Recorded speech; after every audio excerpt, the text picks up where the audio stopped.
On va parler tout de suite de la réforme des retraites et du PLFSS, le projet de loi de financement de la sécurité sociale, puisqu'hier, il y a eu un vote à l'Assemblée nationale concernant un décalage de la réforme des retraites. Alors la réforme des retraites, on s'en souvient, quand Elisabeth Borne était Première ministre, elle avait rassemblé des millions de personnes dans la rue contre elle. C'est une immense blessure démocratique puisqu'elle n'avait pas été votée par le Parlement, alors qu'elle décalait l'âge légal de départ à la retraite de 62 à 64 ans, c'est-à-dire les meilleures années de retraite des Français, de retour au boulot. Depuis, il y a eu le rapport de force a changé dans l'hémicycle à l'Assemblée nationale et les socialistes avaient réussi à arracher au Premier ministre Sébastien Lecornu l'idée d'une suspension d'un décalage, en échange de quoi Lecornu ne serait pas censuré. Bon, alors hier, concrètement, qu'est-ce qui a été voté lors de l'examen du budget de la sécurité sociale ? Alors, il y a un désaccord lexical entre les socialistes qui disent suspension et une partie de la gauche, insoumis et communistes notamment, qui disent décalage. En fait, vous savez, dans la réforme de 2023, on passait pas directement de 62 à 64 ans, ça se passait par étapes. Je crois que c'était 3 mois tous les ans ou quelque chose comme ça. Enfin, on arrivait à 64 ans, je crois, qu'en 2027. Et le 1er octobre, je crois, on est arrivé à 62 ans et 9 mois. Et donc, on arrête le compteur là temporairement jusqu'au 1er janvier 2028. Ça comprend aussi un arrêt de la progression du nombre de trimestres nécessaires, de trimestres de cotisation, et aussi du nombre de trimestres nécessaires pour avoir un taux plein qui reste bloqué pour l'instant à 170 trimestres. Ce qui veut dire donc que... alors pourquoi il y en a certains qui parlent de suspension et d'autres de décalage? Parce qu'en fait, ce qui a été voté hier comprend déjà un redémarrage de la réforme au 1er janvier 2028. Les socialistes et les macronistes se défendent en disant que oui, d'accord, mais d'ici là, il y aura une élection présidentielle sur laquelle les candidats devront se prononcer sur ce qu'ils veulent faire de la réforme des retraites, voire éventuellement sur une nouvelle réforme des retraites, et que donc ça n'est un peu que cosmétique cette question de décalage. Les insoumis disent oui, d'accord, mais enfin, si on avait pas mis les 64 ans dans cet amendement, ça veut dire qu'il aurait fallu un nouveau vote de l'Assemblée pour faire redémarrer la réforme, ce qui évidemment n'a rien d'évident, mais voilà, c'est pas du détail, mais il y a du pour et il y a à boire et à manger. Parce que parfois on entend dire que la réforme Borne est repoussée à 2027 et que du coup des gens pourraient repartir à 62 ans. En fait, c'est pas du tout ça ce qui se passe. Ça, c'est que la réforme, tout ce qui avait été prendre sur les gens, ajouter à leur carrière de moins en plus de travail, ça c'est maintenu. Et pour ceux qui, par exemple, tous ceux que, comme tu dis, qui sont à 62 ans et 9 mois, là, pour les autres, ça arrête d'avancer. C'est ça, d'ici là, notamment pour la génération 1964. En fait, du coup, ça concerne 64, 65, 66 et 67. Je crois que c'est à partir de la génération 68 que ça redémarre si rien ne change d'ici là, bien entendu. Ouais. Et d'ailleurs, il y a les insoumis et les communistes qui disent qu'en l'état, l'Assemblée n'avait jamais voté la réforme des retraites puisqu'il y avait eu 49.3, et par le vote de ce texte dans le cadre du budget de la sécurité sociale, ça valide la réforme. Ce qui explique aussi pourquoi ils ont voté contre. Alors, c'est effectivement ce qui justifie leur vote contre. Ça, c'est vrai. Néanmoins, moi, j'ai été assez surprise lors de la séance mercredi parce que ça n'est pas un argument qui a été utilisé par les macronistes et la droite, qui auraient pu faire d'une certaine manière, parce que c'est quand même une grosse défaite pour eux, au minimum symbolique, ça me paraît quand même assez évident. Ils auraient pu dire, ouais, bien sûr, nous on perd, mais vous êtes obligés d'avaliser un truc que vous ne vouliez pas avaliser. Ils n'ont pas joué là-dessus, ce qui me fait dire que, bon, ça reste quand même très provisoire, puisque ça n'existe pas des lois qu'on vote ad vitam aeternam qu'on ne peut pas changer pendant 150 ans, quoi. Donc c'est vrai, mais c'est contestable. Ouais. Le gros du désaccord, au fond, on va en parler, c'est est-ce qu'on censure ou on censure pas? Est-ce que ça suffit, cette petite avancée sur les retraites, à sauver Lecornu, à laisser passer le budget de la Sécu, ou est-ce que ça tient de l'entourloupe par rapport au reste du texte? Il y a aussi un désaccord sur concrètement, parce qu'il y a des gens qui y gagnent avec ce qui a Bien été sûr. voté hier à l'Assemblée, si ça survit au travail du Sénat et au retour à l'Assemblée par la suite, on en parlera. Mais il y a un désaccord sur combien il y a de gagnants. Le Parti socialiste revendique 3,5 millions de gagnants qui vont pouvoir partir jusqu'à un an plus tôt. Les communistes et les insoumis disent plutôt que, en gros, il y a 800 000 personnes qui vont pouvoir partir. Enfin, il y a moins de gens concernés et surtout, la plupart des gens qui y gagnent, ils gagnent 3 mois. Voilà, et c'est ce qui a fait dire hier à Nicolas Sansu, député communiste, pendant le débat, que on fait plaisir, entre guillemets, à 4 ou 5 générations, mais ce gain-là va être payé par toutes les autres, puisque pour l'instant, et c'est l'un d'une des pierres d'achoppement à gauche, on ne sait pas encore définitivement comment cette suspension ou ce décalage va être financé. Ça a été l'un des moments très très chauds hier parce que ça a fait dire à Jérôme Guedj, le socialiste, que c'est la première fois qu'il entendait des gens sur sa gauche demander comment une conquête sociale allait être financée. Il trouvait qu'il y avait quand même quelques arguties juridiques du côté de la France insoumise. D'ailleurs, les socialistes ne visaient toujours que la France insoumise, même quand c'était les communistes qui contestaient, dans l'attitude des insoumis. Et parce que Stéphane Peu, notamment, qui est chef de file des députés communistes, sur ce que Jérôme Guedj dit, il a rappelé qu'il était dans le bureau avec Emmanuel Macron quand Emmanuel Macron a proposé un décalage de l'application de la réforme payée par les assurés sociaux. Il faut se souvenir de la chronologie des événements. Excusez-moi.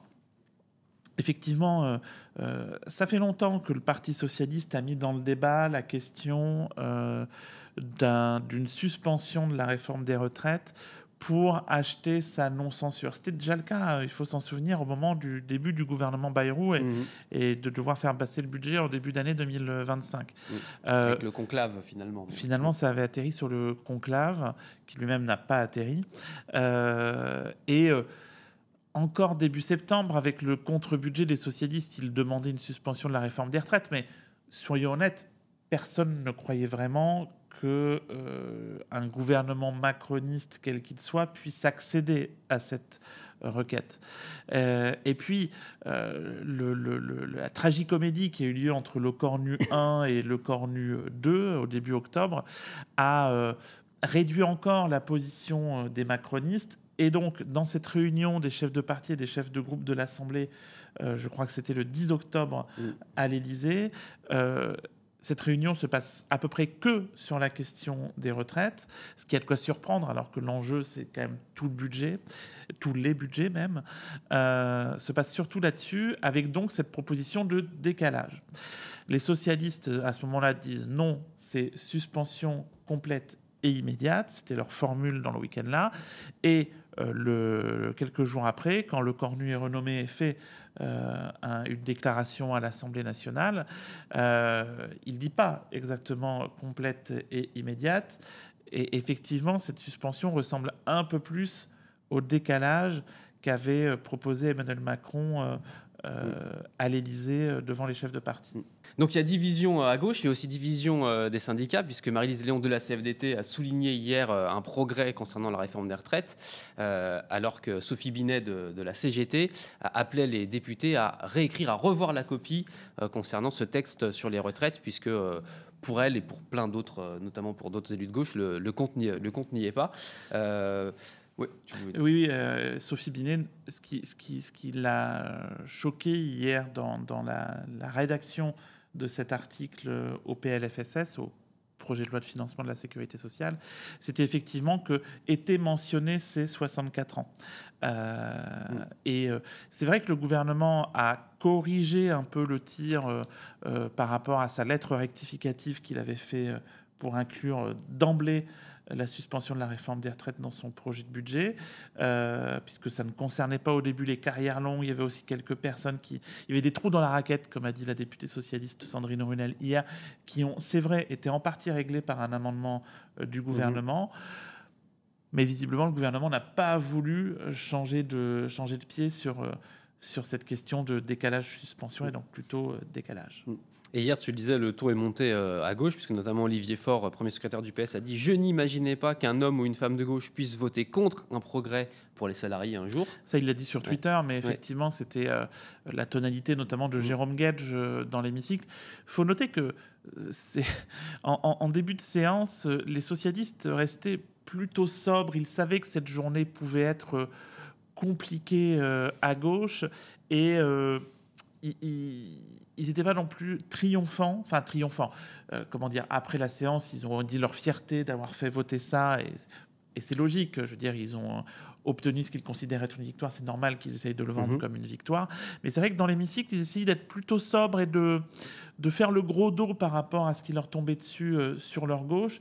Et puis, à un moment donné, ça n'a pas coupé. Ils ont quand même répondu à certaines attaques de la France insoumise et des communistes, mais en fait, en ne visant toujours que la France insoumise. On se doute un peu pourquoi. Parce que du côté de LFI et du PCF, ce qu'ils disent, c'est qu'en gros, c'est un décalage de 3 mois et rien d'autre, et c'est une supercherie. Ils disent même que les Français sont trompés. Et il faut noter que les écologistes qui avaient voté contre en commission ont basculé du côté du pour en séance grâce à l'amendement du gouvernement dont je vous ai parlé il y a quelques minutes.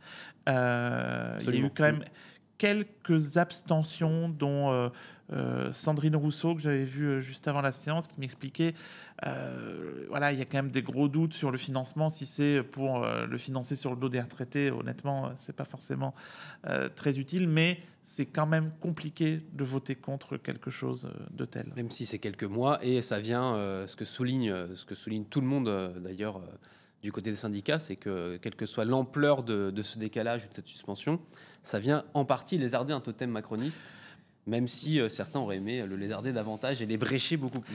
Non, c'est évident que je crois qu'il faut se remettre là où on était il y a ne serait-ce que 1 mois et demi, 2 mois. Personne n'imaginait que égratigner ce totem était possible. Maintenant, c'est vrai que de l'autre côté, est-ce qu'il y a de quoi avoir des regrets quand on sait que dans cette assemblée, il y a une majorité favorable à l'abrogation pure et simple de cette réforme? Oui, exactement, parce que tu dis personne n'imaginait, au sens où personne n'imaginait que le gouvernement accède à la demande de réexamen, donc d'enfin un vote sur la réforme des retraites, mais on savait qu'il y avait une majorité dans l'hémicycle pour revenir, pour supprimer la réforme Borne, pour l'abroger. D'ailleurs, dans la niche de GDR, dans la niche des députés ultramarins et communistes, il y avait eu une résolution qui avait été votée, pour la première fois un vote sur la retraite, qui appelait le gouvernement à faire voter cette réforme, et si le gouvernement la faisait voter, elle n'aurait pas été abrogée. Mais comme les pouvoirs du gouvernement sont tels sur le Parlement que le Parlement n'a pas la main sur l'ordre du jour, enfin a très peu la main sur l'ordre du jour et sur les textes à l'Assemblée nationale, ça n'avait pas eu lieu. Par contre, c'est vrai qu'il y avait la France insoumise et les Verts, je crois, qui dans leur niche avaient proposé d'abroger la réforme des retraites, mais il y avait eu tellement d'amendements de blocage des macronistes, d'obstruction parlementaire, que comme ils ont que jusqu'à minuit quand c'est une niche pour pouvoir examiner un texte, ça avait été bloqué. C'était il y a tout juste 1 an, cette niche insoumise, c'était fin novembre 2024, je me souviens, je l'avais suivi de 9h à minuit, et effectivement, on parle souvent de l'obstruction des oppositions, quelles qu'elles soient, et c'est vrai que penser ce qu'on veut de l'obstruction, c'est pas forcément ce qu'il y a de parlementairement le plus beau, mais quand on est dans l'opposition en France, on a tellement peu de pouvoir que l'obstruction, c'est l'une des rares choses que vous pouvez faire pour vous opposer résolument à un projet que, encore plus que les autres, vous voulez pas voir advenir. Mais sauf que le gouvernement a toutes les armes pour passer outre l'obstruction. Quand l'obstruction est faite par l'opposition, c'est un caillou dans la chaussure, rien d'autre. En revanche, ce qu'on a vu depuis 2022 et singulièrement depuis 2024, c'est qu'il existe désormais de l'obstruction gouvernementale. Et là, l'opposition n'a pas les moyens de passer au-dessus de l'obstruction gouvernementale. C'est ce qui s'était passé il y a 1 an. Les ministres prenaient beaucoup de temps. Il y avait évidemment beaucoup d'amendements macronistes. Et les insoumis n'avaient pas voulu retirer leur texte. Ils ont voulu aller jusqu'au bout, mais ça n'avait effectivement rien donné parce que le gouvernement a une place prépondérante. Et aucun moyen pour les oppositions de faire procéder à un vote. Non, parce qu'il aurait fallu, dans les règles qui ont un peu été édictées par Yael Braun-Pivet depuis qu'elle est présidente, c'est-à-dire depuis qu'il n'y a plus de majorité absolue, il y a ces fameuses semaines transpartisanes. Mais en fait, pour qu'un texte puisse arriver en séance, puisse être examiné en semaine transpartisane, il faut qu'il soit signé par quelqu'un de l'opposition, des oppositions, et quelqu'un de la majorité. Et évidemment, il s'est trouvé personne pour signer un texte d'abrogation des retraites. Okay. On va parler du reste du budget de la sécurité sociale, puisque au-delà de ce progrès ou cette entourloupe, ce décalage, cette suspension sur la réforme des retraites, il y a plein d'autres choses dans le texte. Notamment, il y avait 7 milliards d'euros de coupes prévues sur le dos de l'hôpital public. Hier, ça a été réduit à 6 milliards, ça fait toujours beaucoup. Il y a aussi hier qu'a été voté le doublement des franchises médicales. C'est un gros problème. Il y a d'autres mauvais projets du gouvernement qui ont par contre été empêchés, notamment sur le gel des prestations sociales et des retraites, sur les affectations... Affections, oui. Affectation, c'est complètement autre chose. Des affections longue durée. Il y a des taxes complémentaires qui n'ont pas été votées. Il y a par contre une défiscalisation des heures supplémentaires à laquelle s'opposait la gauche, qui a été votée. Et au final, il y a tout un texte qui maintenant n'a pas été voté par l'Assemblée nationale et qui est transmis au Sénat. Le Sénat qui va pouvoir détricoter peut-être les quelques mesures que la gauche avait réussi à obtenir. Je pense qu'on peut enlever le peut-être. Voilà. Nous ne sommes pas devins, mais... mais comment dire, bon, ça a été un peu annoncé par Gérard Larcher, le président LR du Sénat. Effectivement, il y a quand même la partie recette qui a été votée samedi, notamment par les socialistes, qui est quand même très symbolique de voter pour un budget. Alors certes, ça n'est qu'une première lecture et c'était un verrou indispensable pour pouvoir examiner les retraites qui sont dans la partie dépenses. Donc, bon, ça peut éventuellement s'entendre, mais je ne suis pas sûr que les socialistes ne rééditent pas leur vote pour en deuxième lecture et pourquoi pas en lecture définitive, mais nous verrons. Il y a des délais, on a beaucoup dit sur la question des retraites, de l'examen des retraites, il y a des délais sur les examens des textes budgétaires. Voilà, exactement. Et c'est notamment le cas pour le PLFSS. L'Assemblée nationale a 15 jours en première lecture et le Sénat a 10 jours. Ce sont pas ces délais-là, c'est des délais minimums. Hein. Le gouvernement aurait pu choisir, ce n'est pas automatique, il n'y avait pas de couperait comme Cendrillon à minuit hier soir où le texte part tout seul au Sénat. Non, c'est le gouvernement qui le transfère et il aurait pu laisser un petit peu plus de temps à l'Assemblée pour finir. Il restait, je crois, 250 amendements mercredi soir. C'est pas rien, 250 amendements. Il y avait besoin d'un peu plus que d'une matinée quand même pour le faire. D'ici dimanche, par exemple, c'était jouable. D'ici dimanche, c'était tout à fait jouable. Il faut juste, pour que ça reste constitutionnel, qu'on soit sûr que le Sénat puisse avoir ses 10 jours minimum. Je note d'ailleurs là qu'au fond, depuis le début du débat budgétaire, ça fait quand même maintenant un mois entre le budget de l'État et le budget de la sécurité sociale que c'est arrivé en commission à l'Assemblée. C'est peut-être la première fois que le gouvernement use vraiment de ces fameux outils qu'il a pour contraindre le Parlement. Il a usé des amendements du gouvernement qui peuvent être déposés n'importe quand, des secondes délibérations, de l'appel prioritaire de certains articles, de la lettre rectificative, c'est toutes sortes de choses que les députés ne peuvent évidemment pas faire. Mais pour le coup, il l'avait toujours plutôt fait un peu sur demande, ou du moins de manière plutôt consensuelle avec les parlementaires.